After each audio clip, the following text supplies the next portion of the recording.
Hello class, welcome back बच्चों। तो पहले बच्चों स्टार्ट करते हैं नया लेक्चर। कल बेटा मैंने एक ओवरव्यू दिया था थोड़ा सा डिवेंचर प्रेफरेंस और इक्विटी शेयर कैपिटल पर, तो वो मैंने ओवरव्यू इसलिए दिया कि चैप्टर स्मूथली आगे बढ़ सके। ठीक है जी, सब सामने देखना मेरी तरफ और बेटा बात को आगे बढ़ाएंगे। मैं चैप्टर की तरफ आपसे शिफ्ट कर चुका हूँ। डिवेंचर प्रेफरेंस इक्विटी से मेरा कोई बहुत ज़्यादा अभी लेना देना नहीं। ठीक है सर, दो झूठ बोल रखे हैं मैंने आपसे, आप दोनों क्लियर हो जाएंगे। ठीक है ना, समय जरूर लग सकता है, ठीक है, पर क्लियर दोनों हो जाएंगे। सर फाइनेंशियल एसेट्स कितनी होती हैं अभी तक जोड़ के हिसाब से? तीन, equity share, preference share, debentures. ठीक है जी, एक्चुअली में होती है 8। कैसे? सुनो बाबू, फाइनेंशियल मार्केट को दो अलग अलग पार्ट में क्लासिफाई किया गया। One is money market and other one is capital market. किस क्या बेसिस लिया था सरकार ने? Maturity period. जिन सिक्योरिटी का maturity period up to 1 year है वो मनी मार्केट में डील होंगी, जिनका मोर देन 1 ईयर है वो कैपिटल मार्केट में। ऐसा ही सोचा था हमने, ऐसा ही किया था ना। अब बाबू इस बात को समझो, फाइनेंशियल एसेट्स वो एसेट्स होती हैं जो फाइनेंशियल मार्केट में बिकती हैं। जो भी चीजें फाइनेंशियल मार्केट में बिकेंगी उन्हें तो फाइनेंशियल एसेट्स बोलोगे। और फाइनेंशियल मार्केट में क्या बिकता है? ये भी बिकता है, इसके भी 5 इंस्ट्रूमेंट है वो भी बिकते हैं, और इसके भी 3 इंस्ट्रूमेंट है वो भी बिकता है। यानी कि फाइनेंशियल एसेट्स बेटा सिर्फ इक्विटी शेयर, सिर्फ प्रेफरेंस शेयर, सिर्फ डिवेंचर्स नहीं है।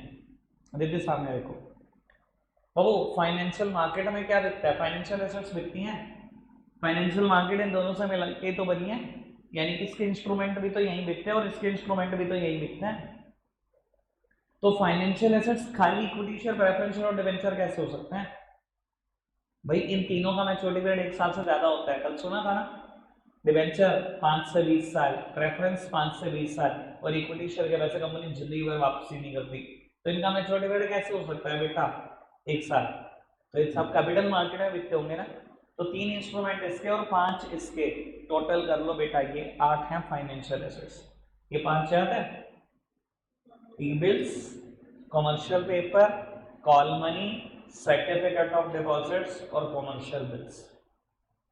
क्लियर है बात? पहला छूट क्लियर।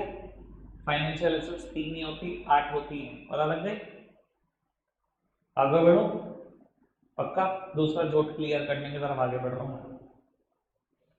सर कैपिटल मार्केट के भी फर्दर 2 पार्ट है। कौन कौन से 2? प्राइमरी मार्केट, प्राइमरी मार्केट और सेकेंडरी मार्केट।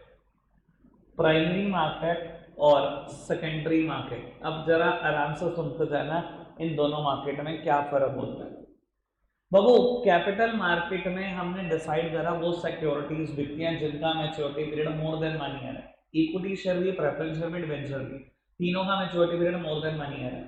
तो बाबू प्राइमरी मार्केट और सेकेंडरी मार्केट बनाने की क्या जरूरत थी बेटा? देखो प्राइमरी मार्केट में भी यही तीनों सिक्योरिटी बिकती हैं और सेकेंडरी मार्केट में भी ये तीनों सिक्योरिटी बिकती है। फर्क इस बात का नहीं है कि कौन सी सिक्योरिटी बिकती है, फर्क इस बात का है बेटा कि प्राइमरी मार्केट में सिर्फ नई सिक्योरिटी बिकती है जो पहली बार बिकती है। और वो सिक्योरिटी जो पहली और सिर्फ पहली बार बिकी है वो कहाँ बिकी होगी? पहली बार प्राइमरी मार्केट में। और हर वो सिक्योरिटी जो बेटा सेकंड हैंड हो जाती है, पुरानी हो जाती है, उसके बाद बिकती है, वो कहाँ बिकेगी बेटा? हमेशा सेकेंडरी मार्केट। ठीक है ना। प्राइमरी मार्केट का एक और नाम भी है बेटा, लोग इसे प्यार से बोलते हैं न्यू इशू मार्केट। क्या बोलते हैं? New issue market. नाम से समझ आ रहा है? सिर्फ नई चीज बिकती है, नया इक्विटी शेयर, नया प्रेफरेंस शेयर, नया डिवेंचर। एक बार मैंने आपको दे दिया फिर वो पुराना हो गया, फिर वो कहाँ बिकेगा? हमेशा सेकेंडरी मार्केट में। बाबू ये सेकेंडरी मार्केट क्या चीज होती है बेटा? इसी को प्यार से हम बोलते हैं स्टॉक एक्सचेंज, इसी को प्यार से हम बोलते हैं शेयर मार्केट। यानी कि फाइनेंशियल मार्केट शेयर मार्केट नहीं होती, पहले दिन ही बता रहा था नहीं होती। तो मैंने ऐसा क्यों पढ़ाया कि ये शेयर मार्केट है? बाबू फाइनेंशियल मार्केट की ना मेरे कोर्स में कोई भी डेफिनेशन गिवन नहीं है, कोई ऐसा तरीका ही नहीं था कि मैं इसको डिफाइन कर दूं। अब मैं डिफाइन किसी चीज को कर नहीं पा रहा हूँ, आप सीधा उसके पहले देखिए फंक्शन चिपका देते हो। जो चीज डिफाइन ही नहीं हो सकती उसके फंक्शन कैसे समझाता आपको। इसी वजह से मैंने इसको शेयर मार्केट एज्यूम करा के सारे फंक्शन करा दिए। फंक्शन समझने में कोई दिक्कत आई? कंसेप्ट तो मैं क्लैरिटी दे रहा हूँ आपको। जब फंक्शन समझने में दिक्कत नहीं आई तो कंसेप्ट क्लैरिटी तो मैं दे रहा हूँ बाबू। फाइनेंशियल मार्केट तो बहुत बड़ी मार्केट है, बहुत बड़ी। Sir share market is just a part of financial market. दिखाई दे रहा है आपको? तो ये समझ में आ रहा है कि फाइनेंशियल मार्केट तो बहुत बहुत बड़ी टर्म है। Secondary market, stock exchange, share market, ये तो बहुत छोटा सा पार्ट है इसका। और एक बहुत छोटा सा पार्ट अरबों करोड़ रुपए का पार्ट है। और अगर किसी ने स्कैम 1992 देखी है, वेब सीरीज किसी ने देखी है आप में से स्कैम 1992? भाई देख लो, अगर सच में शेयर मार्केट ये वाला चैप्टर क्लियर करना चाहते हो। पहली बार कोई कह रहा होगा आपको ऐसा, देख लेना स्कैम 1992 और वहां आपको सुनने को मिल जाएगा कि इसकी जितनी टर्नओवर है ना, मनी मार्केट की टर्नओवर इससे भी 10 से 20 गुना है। मनी मार्केट इससे बहुत बड़ा है। तो सोचो फाइनेंशियल मार्केट अपने आप में कितनी बड़ी है इंडिया की। इसकी टर्नओवर याद है? पहले दिन बताई थी आपको मैंने, $3 ट्रिलियन। इससे 10-20 गुना कर लो, फिर इसका भी सोच लेना। अभी तक मैं बोल रहा हूँ जितनी बातें समझ में आ रही है। प्राइमरी मार्केट क्या चीज है बाबू? प्राइमरी मार्केट वो चीज है जहां सिर्फ बिल्कुल फ्रेश सिक्योरिटी बिकती है। हर वो सिक्योरिटी जो पहली और पहली बार बिकी, कहां बिकेगी? Primary market. ठीक है ना? इसका दूसरा नाम क्या है? New issue market. Sir secondary market क्या है बाबू? यहां सिर्फ एग्जिस्टिंग सिक्योरिटीज बिकती हैं, सिर्फ सेकेंड हैंड सिक्योरिटीज बिकती हैं। सेकेंडरी मार्केट का ही दूसरा नाम है स्टॉक एक्सचेंज, इसी का दूसरा नाम है शेयर मार्केट। कोई दिक्कत, कोई परेशानी तो नहीं? पक्की बात? अभी तक सारी बात समझ में आ रही है? एक बात और बोल देता हूँ बाबू, प्राइमरी मार्केट और सेकेंडरी मार्केट में एक और डिफरेंस भी है। क्या? सर प्राइमरी मार्केट में ब्रोकर या अंडरराइटर हो भी सकते हैं, नहीं भी हो सकते, कोई दिक्कत नहीं है। हो भी सकते हैं, नहीं भी हो सकते। यानी कि कंपनी अगर चाहे तो डायरेक्टली शेयर बेच सकते हैं इन्वेस्टर को, मिडल मैन का होना जरूरी नहीं है। हो भी सकते हैं, नहीं भी हो सकते। बाबू what about secondary market? Sir यहाँ मोदी जी और मेरे में सिमिलैरिटी है। सेकेंडरी मार्केट में ना तो मोदी जी बिना ब्रोकर के शेयर खरीद सकते हैं, बेच सकते हैं, नहीं है। यानी कि समझ जाओ, सेकेंडरी मार्केट में ब्रोकर और अंडरराइटर का होना, दोनों में से एक का होना, किसी एक मिडलमैन का होना कंपलसरी है। मिडलमैन के बिना ना शेयर बिक सकता, ना खरीदा जा सकता। शेयर मार्केट में ब्रोकर पक्का होगा, इसके बिना ना शेयर खरीदा जाएगा ना बेचा जाएगा। पर प्राइमरी मार्केट में बाबू ब्रोकर हो भी सकता है, नहीं भी हो सकता। यहाँ ऑप्शनल है, यहाँ बिल्कुल कंपलसरी है। ठीक है ना? बात ध्यान रहेगी। ये आपकी और मोदी जी की भी सिमिलैरिटी है। ना तो आप शेयर खरीद सकते बिना ब्रोकर के, ना मोदी जी खरीद सकते। इस बात की इंपॉर्टेंस समझो, पीएम भी बिना ब्रोकर के शेयर नहीं खरीद सकता। क्लियर है बात? पक्का से? अच्छा, मैंने ना कुछ दिन पहले, परसों, शायद परसों के लेक्चर में, सैटरडे के लेक्चर में आपको बताया था कि मनी मार्केट में कौन कौन लोग पार्टिसिपेट कर रहे हैं। बताया था? सोचो एक बार जरा टेबल्स को, सेंट्रल गवर्नमेंट और आरबीआई पार्टिसिपेट कर रहे थे वहां पर। सोचो कमर्शियल पेपर वो कंपनीज पार्टिसिपेट कर रही थी। सोचो कॉल मनी को कमर्शियल बैंक पार्टिसिपेट कर रहे थे। सोचो सीओडी को कमर्शियल बैंक और फाइनेंशियल इंस्टीट्यूशन पार्टिसिपेट कर रहे थे। याद है बात? Commercial bill again commercial bank. ये तो 5 नाम ले लिए थे, एक और नाम भी ऐड करा था म्यूचुअल फंड, और बहुत बड़ा डिस्कशन करा था म्यूचुअल फंड पे, और आपको सिप की इंपॉर्टेंस भी दिखाई थी। चल याद आ रही है बात? अच्छा, दिखाई दे रहा है कितने तगड़े तगड़े लोग पार्टिसिपेट कर रहे हैं यहाँ पर। भाई कॉमर्शियल बैंक भागते नहीं है, फाइनेंशियल इंस्टीट्यूशन भागते नहीं है, आरबीआई भागता नहीं है, सेंट्रल गवर्नमेंट भागती नहीं है। दिखाई दे रहा है? देश के पिलर है यहाँ पर पहुंचे हुए, तगड़े लोग ही तो हैं। अच्छा, मैं अगर आपसे पूछूं कि कैपिटल मार्केट में कौन पार्टिसिपेट करता है, तो कौन करता है? कैपिटल मार्केट किन से मिलकर बनी है? इन दोनों से। बाबू शेयर मार्केट में पार्टिसिपेट करने के लिए अच्छा कमर्शियल बैंक की जरूरत पड़ेगी कि नहीं पड़ेगी? देखो कमर्शियल बैंक फाइनेंशियल इंस्टीट्यूशन यहाँ पर भी पार्टिसिपेट करते हैं। कैसे बाबू? इनके बिना शेयर खरीद लोगे? आपको पता है शेयर के वैसे कैश नहीं दे सकते आप कंपनी को, जाएंगे तो बैंक अकाउंट चाहिए, तो इनकी इन्वॉल्वमेंट तो पक्का है ना, चाहे कमर्शियल बैंक है चाहे फाइनेंशियल इंस्टीट्यूशन है।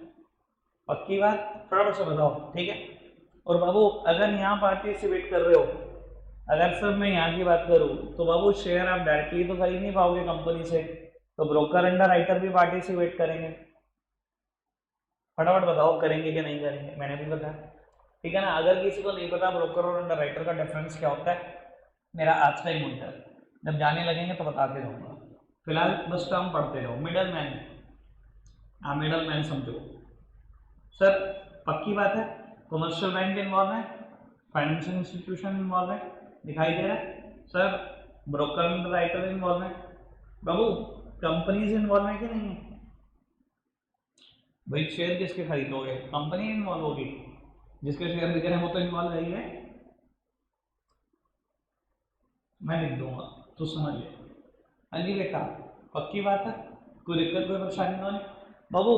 और कौन इन्वॉल्व है?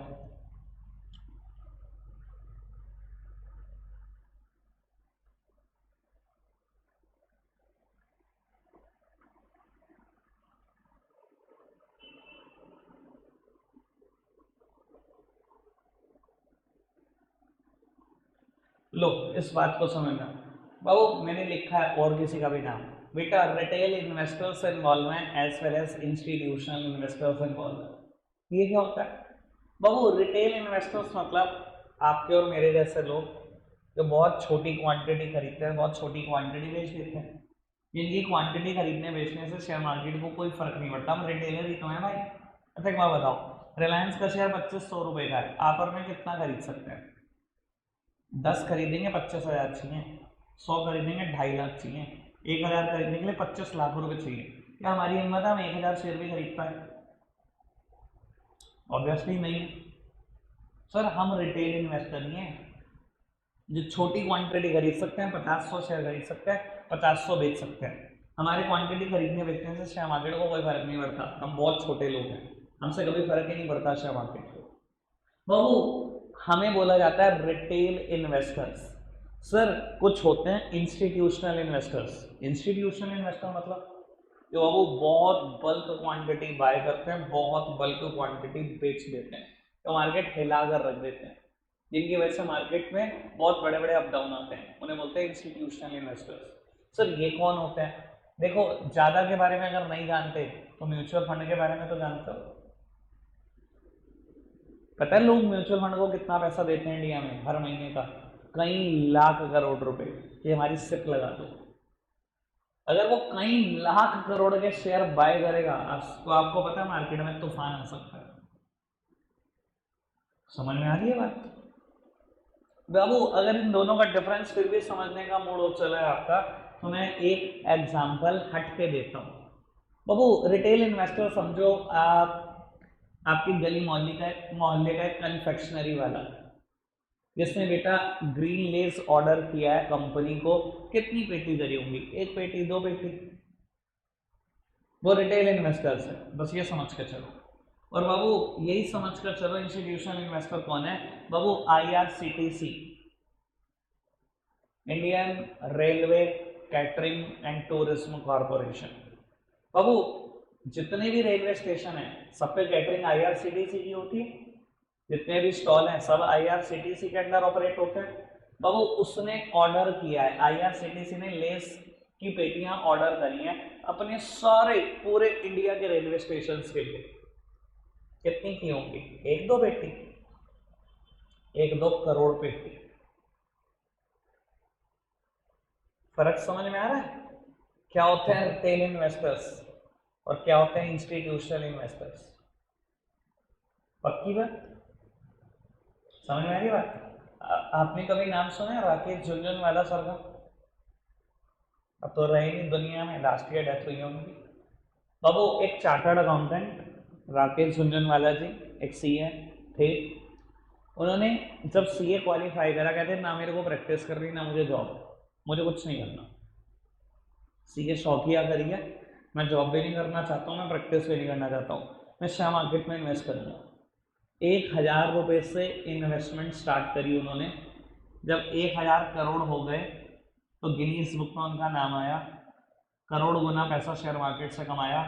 फिर करते करते उनका पोर्टफोलियो 60,000 करोड़ का हो गया, और जब वो गए अब दुनिया से सब लाख करोड़ के आसपास।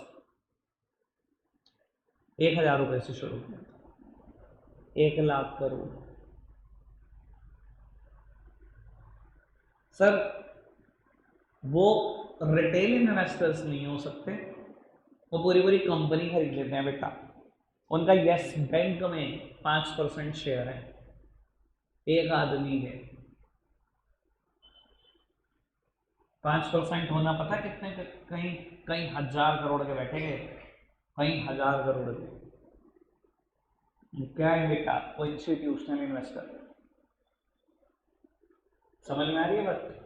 कोई दिक्कत, कोई परेशानी तो नहीं? पक्का से। और कौन पार्टिसिपेट करता है? मैंने एक और नाम लिखा, FII। बाबू FII क्या होता है? Foreign institutional investors. बाबू क्या इंडियन शेयर मार्केट में कोई भी इन्वेस्ट कर सकता है बेटा? कोई भी। 700 करोड़ लोग दुनिया के। सर क्या लोग फॉरेन से भी इन्वेस्ट करते हैं? बिल्कुल करते हैं। कहता है फॉरेन के इंस्टीट्यूशनल इन्वेस्टर भी मौजूद है। मैंने एग्जांपल भी दिया हुआ है आपको पास्ट में। और जब कोविड हुआ तो HDFC बैंक जब अपनी बिल्कुल लोएस्ट लेवल पर था, 700-800 रुपये का दाम होगा, शायद 700 रुपये का, तब बाबू सेंट्रल बैंक ऑफ चाइना, जैसे हमारा सेंट्रल बैंक RBI है, सेंट्रल बैंक ऑफ चाइना ने 1 करोड़ शेयर बाय करे HDFC बैंक के। वो बात अलग है कि बाद में उस डील को कैंसिल करा दिया हमारी इंडिया की एक अथॉरिटी ने, नाम भी बताऊंगा, कल परसों का मुद्दा है, कैंसिल करा दिया उस ऑर्डर को। लेकिन आप समझो बाबू, फॉरेन के बहुत सारे इंस्टीट्यूशनल इन्वेस्टर हैं। इंस्टीट्यूशनल इन्वेस्टर आप समझते हो, जो बल्क में खरीदते और बेचते हैं, वही तो इंस्टीट्यूशनल इन्वेस्टर है। क्या फॉरेन इंस्टीट्यूशनल इन्वेस्टर भी इंडिया में बाय करते हैं? सर बहुत मोटी क्वांटिटी बाय और सेल करते हैं, बहुत मोटी क्वांटिटी। समझ में आया कौन कौन पार्टिसिपेट करता है कैपिटल मार्केट में? पक्की बात? मेरी तरफ देखना, आप बताना जरा एक बार मेरे को, किस किस का पार्टिसिपेशन है। सर देखो इतना मुश्किल नहीं होता सोचना। आप ये सोचो, जिसके शेयर बिक रहे हैं उसका पार्टिसिपेशन है, कंपनी का। शेयर बिकवा किसके थ्रू रही है? ब्रोकर और राइटर, उनका पार्टिसिपेशन है। बाबू जो इन्वेस्टर खरीदेंगे उनका पार्टिसिपेशन है। रिटेल इन्वेस्टर, चाहे इंस्टीट्यूशन हो चाहे फॉरेन इंस्टीट्यूशन हो, शेयर खरीदने के लिए बेटा कहीं ना कहीं बैंक अकाउंट की जरूरत है। बैंक और फाइनेंशियल इंस्टीट्यूशन का पार्टिसिपेशन है, हो गया सब कुछ काम पूरा। इतना मुश्किल भी नहीं है। क्लियर है बात? बाबू मेरे पास नोट्स में टॉपिक है, difference between money market and capital market. इन दोनों मार्केट में क्या डिफरेंस है, और ये डिफरेंस ना टेबुलर फॉर्म में नहीं लिखा गया, हेडिंग लिखी गई है और पैराग्राफ फॉर्म में डिफरेंस लिखा गया, टेबल नहीं बनी हुई। ठीक है जी, जहाँ मनी मार्केट के इंस्ट्रूमेंट खत्म है वहीं कैपिटल मार्केट की बात शुरू करें। तो बाबू डिफरेंस पढ़ रहे हैं। देखो डिफरेंस में पहला बेसिस क्या दिया हुआ है? पार्टिसिपेंट्स दिया होगा। ठीक है जी, इधर देखना, बस आपने सिर्फ हेडिंग पढ़नी है और मेरी तरफ देखना है। वो डिफरेंस में पहला बेसिस है पार्टिसिपेंट्स, कि मनी मार्केट के पार्टिसिपेंट्स कौन है और कैपिटल मार्केट के कौन। मैंने समझा दिया। इसके पार्टिसिपेंट पढ़ो लो, central government, RBI, commercial bank, financial institution, mutual fund. इसके पार्टिसिपेंट ये लिखे हुए, कोई दिक्कत तो नहीं। Second basis is instrument. बाबू मनी मार्केट इंस्ट्रूमेंट कौन कौन से पता ही आपको? 5 table, commercial paper, call money, COD, सीबिल्स। Sir capital market instrument, equity share, preference share, debenture, 2 difference. ठीक है, तीसरा पढ़ना इन्वेस्टमेंट आउटलेट। मेरी तरफ देखेंगे सब, ये मैं आपसे जानना चाहता हूँ। मैं समझा देता हूँ क्या लिखा हुआ है, फिर उसके बाद मेरे को थोड़ा सा आप बता देना कि हमें समझ आया कि नहीं। बाबू मनी मार्केट में लिखा हुआ है कि मनी मार्केट के instruments are quite expensive, therefore it entails a huge sum of money. कहता है मनी मार्केट के इंस्ट्रूमेंट महंगे होते हैं, इसलिए ना पैसा ज़्यादा लगता है मनी मार्केट में इन्वेस्ट करने पर। कहता है लेकिन कैपिटल मार्केट के इंस्ट्रूमेंट थोड़े सस्ते होते हैं, तो यहाँ पैसा कम लगता है। सही बोल रहा है नहीं बोल रहा? किस एंगल से बोल रहा है? सर मनी मार्केट के इंस्ट्रूमेंट महंगे होते हैं क्या? याद करो, टी बिल्स, ट्रेजरी बिल 25,000 के मल्टीपल में ही छूट है, यानी कि एक टी बिल खरीदना हो 25,000 का अप्रॉक्स पैसा चाहिए आपको, बताओ। उसने बोला मनी मार्केट के इंस्ट्रूमेंट महंगे होते हैं। सर बताता रहा हूँ, मैं एग्जांपल देता रहा हूँ, टी बिल्स महंगा नहीं होता। एक इंस्ट्रूमेंट कितने का है? 25,000। सर और बट अब कैपिटल मार्केट, इसने बोला कैपिटल मार्केट में ज़्यादा पैसा नहीं लगते। सर देखो, कैपिटल मार्केट में बहुत सारी कंपनी है, बहुत सारी, और सबके शेयर के दाम अलग अलग हैं। कई कंपनियां मैं आपको बता सकता हूँ जिनका दाम 1 रुपए से भी कम है, 1 रुपए से भी कम।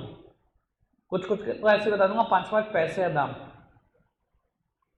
बताऊं, मजाक लग रही है बात? सर एक काम करो, गूगल पे सर्च करना सब शेयर प्राइस ऑफ MVL, एक कंपनी का नाम बता रहा हूँ, MVL, सर्च करना फटाफट से। कितना दाम है? सर यानी कि बोल दो 10 पैसे का है, 10 पैसा भी नहीं, 1 पैसे से भी कम है, 1 पैसे का शेयर है। अगर 0.01 हो तो 1 पैसा है, इट इज 0.009, 1 पैसा मान लो। सर्च करना है share Inventure growth and securities, Inventure INVENTURE, Inventure growth and securities.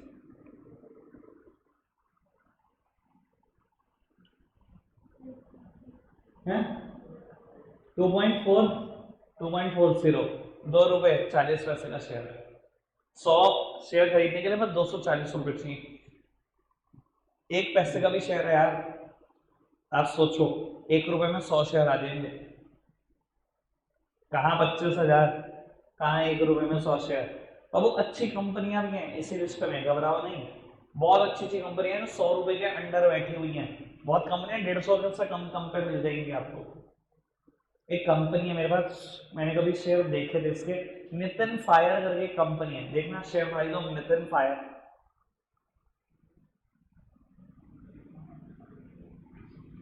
5.1, 1.85, 1 रुपये 85 पैसे का शेयर है। लो देख लो, तुम्हारे सामने दिखा रहा हूँ, तुम ही कर रहे हो गूगल, में तो नहीं कर रहा। दिखाई दे रहा है किसके इंस्ट्रूमेंट सस्ते हो सकते हैं? ठीक है जी, अभी तो कई इंस्ट्रूमेंट मुझे याद नहीं आ रहे, मैंने तो बहुत सस्ते सस्ते भी देखे हुए हैं, कहीं याद नहीं आ रहे। 3 तो मैंने बता दिए, खैर इन्वेंचर बता दिया, MVL बता दिया, ये बता दिया आपको नितिन फायर। 1-2 और भी होंगे यार, दिमाग से छूट रहे हैं, पता नहीं कौन सा इंस्ट्रूमेंट है, बताऊँ देख कर? चलो बताता हूँ, 1 सेकंड, तो एक आध और बताता हूँ तो।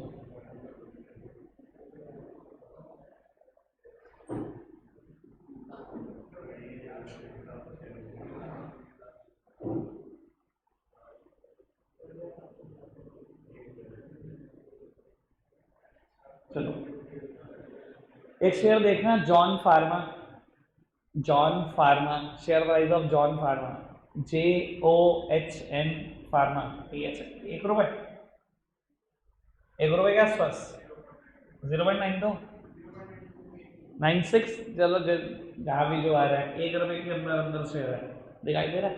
सर बात क्लियर हो जाती है, पक्की बात कि बाबू मनी मार्केट के इंस्ट्रूमेंट सच में एक्सपेंसिव है। एक इंस्ट्रूमेंट खरीदने के लिए भी बाबू कई हजार रुपए लग सकते हैं, टेबल्स एग्जाम्पल है। और बाबू कैपिटल मार्केट में बहुत सारे इंस्ट्रूमेंट ऐसे हैं बेटा जो अंडर 1 रुपी भी है, अंडर 100 रुपी भी है, अंडर 50 है, अंडर 10 है, अंडर 20 है। ठीक है सर, कोई दिक्कत कोई परेशानी नहीं, अच्छी अच्छी कंपनियां भी हैं। एक बार सर्च करना यूको बैंक का price, UCO bank, UCO, UCO bank, share price of UCO bank, अच्छी कंपनी, 52 रुपए, बताओ, इतनी अच्छी कंपनी है। और ये तो बहुत बढ़ गया, कोविड में इसका नाम देखोगे 18-19 था। ठीक है सर, कोई दिक्कत कोई परेशानी तो नहीं? अब आगे बढ़ जाए, 3 बातें किया, वो 4th हेडिंग बताना क्या लिखी गई है। ड्यूरेशन इधर देखना, बाबू शॉर्टर ड्यूरेशन के इंस्ट्रूमेंट यहां बिकते हैं, जिनका मैच्योरिटी पीरियड अब तो 1 ईयर है वो यहीं तो बिकते हैं, तो बाबू शॉर्टर ड्यूरेशन ही तो है। और बाबू अगर मैं कहूँ medium to long term duration, तो सब इंस्ट्रूमेंट कैपिटल मार्केट में बिकते हैं, या 1 साल से ज्यादा वाली तो बिकते हैं, 1 से 5 हो तो मीडियम टर्म बोलते हैं, 5 से ज्यादा हो तो हम क्या बोलते हैं बेटा, लॉन्ग टर्म। यहाँ तो एक वाला ही बिकता है ना, तो शॉर्ट टर्म ड्यूरेशन की सारी सिक्योरिटी यहाँ, या मीडियम और लॉन्ग टर्म की सारी सिक्योरिटी। चारों बेसिस क्लियर। नेक्स्ट वन बोलता ना लिक्विडिटी। अब यहाँ लिक्विडिटी बहुत काम की बात है, बहुत आराम से समझना। बहु मेरी तरफ देखना sir, money market instruments are highly liquid. Liquidity सब समझते हैं बेटा, कन्वर्टेबिलिटी इनटू कैश, इसे तो बोलते हैं लिक्विडिटी। बहु मनी मार्केट के इंस्ट्रूमेंट हाईली लिक्विड है, क्योंकि आप कॉल मनी जैसे इंस्ट्रूमेंट को देखो 1 से 15 दिन में ही कैश में कन्वर्ट हो जाता है। अगर आप एक बैंक से कॉल मनी उठाते हो 1 से 15 दिन में तो वापसी करनी होती है, तो कितना हाईली लिक्विड इंस्ट्रूमेंट है। और मैं कहता हूँ ज़्यादा से ज़्यादा डिले हुई भी तो कितनी, 1 साल तक की, तो हम बोल सकते हैं ना कि money market instrument highly liquid है। बट बेटा but about capital market, sir liquidity get restricted in case of capital market. वो मैं बोल रहा हूँ लिक्विडिटी रेस्ट्रिक्ट होती है कैपिटल मार्केट में। अब वो आपके दिमाग में क्वेश्चन आएगा कैसे, देखो बेटा आप डिवेंचर और प्रेफरेंस को सोचो, 5-5 साल तक पैसे वापस नहीं मिलते। अब वो इक्विटी शेयर को सोचो, कंपनी जिंदगी भर पैसे वापस नहीं करती। अब वो कई बच्चे ना मुझसे हमेशा क्वेश्चन करते हैं, भैया जब आप पहले दिन फाइनेंशियल मार्केट को शेयर मार्केट पढ़ा रहे थे, तब आपने एक थर्ड हेडिंग पढ़ाई थी, providing liquidity to the financial assets. आपके पास शेयर आप बेचना चाहते हो, सेकंड में कैश में कन्वर्ट हो जाएगा, तो लिक्विडिटी कहाँ रेस्ट्रिक्ट हो रही है? ऐसा क्वेश्चन शायद आपके दिमाग में नहीं आ रहा था कि कहाँ रेस्ट्रिक्ट हो रही है। बाबू ये बात ना कंपनी के पॉइंट ऑफ व्यू से लिखी हुई है। देखो आप शेयर बेचोगे, कोई और पक्का खरीद लेगा, आपको पैसा मिल गया। बात यहाँ इस एंगल से लिखी गई है कि कंपनी आपके पैसे वापस नहीं करती। समझ में आई बात? मनी मार्केट में क्या होता है बाबू, अगर आपका इंस्ट्रूमेंट इश्यू हुआ है तो 1 साल के अंदर अंदर पैसे वापस करने हैं। अगर कंपनी ने इक्विटी शेयर इशू करे हैं तो कंपनी तो जिंदगी भर पैसे वापस नहीं करेगी। वो बात अलग है आप शेयर बेचोगे, कोई और आदमी खरीद लेगा, तो पैसे देने वाला आदमी है या कंपनी नहीं देनी वापसी। सेम बात डिवेंचर के लिए है। अगर एक बार कंपनी ने डिवेंचर आपको इशू करा, 5 से 20 साल तक पैसे आपके वापस कंपनी नहीं कर रही। कंपनी के पॉइंट ऑफ व्यू से बात लिखी गई है कि liquidity get restricted in the case of capital market, but money market instrument are highly liquid. क्या मैं क्लियर हूं इस बात को लेकर? पक्का से? बाबू अगली 2 हेडिंग साथ साथ हो जाएंगी। 6th heading is safety and 7th one is expected return. मेरी तरफ देखना सर, आपको क्या लगता है क्या कहां पर ज्यादा सेफ्टी होगी, मनी मार्केट या कैपिटल मार्केट? फटाफट से बताओ। Sir money market instruments are much safer than capital market. क्यों बोल रहा हूं मैं बात? सर आप देखो तो सही बंदे कौन कौन इन्वॉल्व है। अब भैया आरबीआई इन्वॉल्व है, central government, bank, financial institution. यहाँ बहुत सेफ्टी आपकी इन्वेस्टमेंट की, प्रिंसिपल भी वापस आएगा, रिटर्न भी आएगी। सर मैंने शेयर मार्केट में इन्वेस्ट कर दिया, क्या गारंटी है पैसा वापस आएगा? मैंने यस बैंक का शेयर अपने हाथ से 360 रुपये का खरीदा हुआ है, 12,000 रुपये का चल रहा है। हमेशा ऐसी चाल नहीं है शेयर मार्केट की, कभी कभी ऐसी चाल भी है।